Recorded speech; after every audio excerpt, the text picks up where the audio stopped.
Bonjour, nous sommes le lundi 17 août 2026 et le sujet est la péninsule ibérique, en particulier l'Espagne et l'électricité nucléaire. La méga-panne électrique de 2025, qui a eu lieu en avril, et la guerre au Moyen-Orient ont fait plier Madrid, la capitale de l'Espagne. Le gouvernement espagnol prolonge la plus grande centrale nucléaire du pays jusqu'en 2030, jusqu'au 8 juin, donc un peu moins de 4 ans.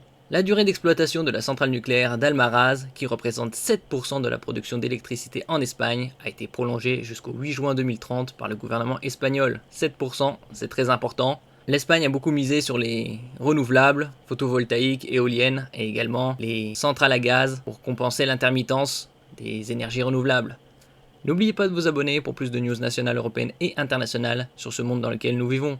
Le gouvernement espagnol de gauche a prolongé la durée d'exploitation de la centrale nucléaire d'Almaraz, la plus puissante du pays, jusqu'au 8 juin 2030, donc un peu moins de 4 ans, selon un décret publié vendredi au journal officiel. Le sort des deux réacteurs d'Almaraz, inaugurés au début des années 1980 et qui étaient censés fermer en 2027 et 2028, faisait l'objet jusque-là d'un âpre débat entre les trois entreprises énergétiques propriétaires du site, Iberdrola, Endesa et Naturgy, et l'exécutif du Premier ministre Pedro Sánchez, engagés dans une sortie du nucléaire à l'horizon 2035. Ils ont un peu la même politique que l'Allemagne, ce qui est insensé. Mais la spectaculaire et inédite panne de courant dans la péninsule ibérique en avril 2025, on en avait parlé il y a déjà plus d'un an, puis plus récemment les conséquences des hostilités au Moyen-Orient avec la guerre entre l'axe israélo-américain et l'Iran qui a débuté le samedi 28 février 2026, il y a déjà 5 mois et demi, presque 6. Sur les marchés de l'énergie, ont relancé les débats sur l'approvisionnement énergétique de l'Espagne, au moment où le gouvernement parie largement sur le renouvelable, solaire et éolien.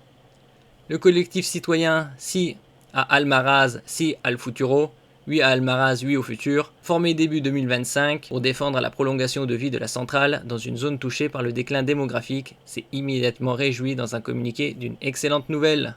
Donc que cette centrale représente 7% de la production de l'électricité espagnole.